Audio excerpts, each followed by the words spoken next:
कलमा पढ़ते ही हजरत उमर ने फरमाया या रसूलल्लाह, जब आप सच्चे, कुरान सच्चा, इस्लाम सच्चा, तो छुप के नमाज पढ़ने का क्या मतलब है?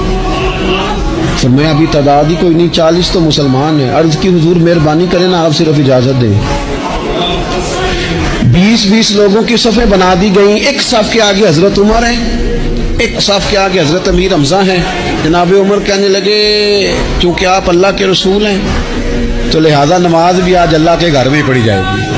तो हजरत उमर बैतुल्लाह शरीफ के बीच खड़े होकर नारा लगाते हैं, फरमाते हैं मैं उमर हूँ, तुम मुझे भी जानते हो, मेरे बाप को भी जानते हो, तुम मेरा कबीला भी जानते हो, मैंने पढ़ लिया है महबूब का कलमा।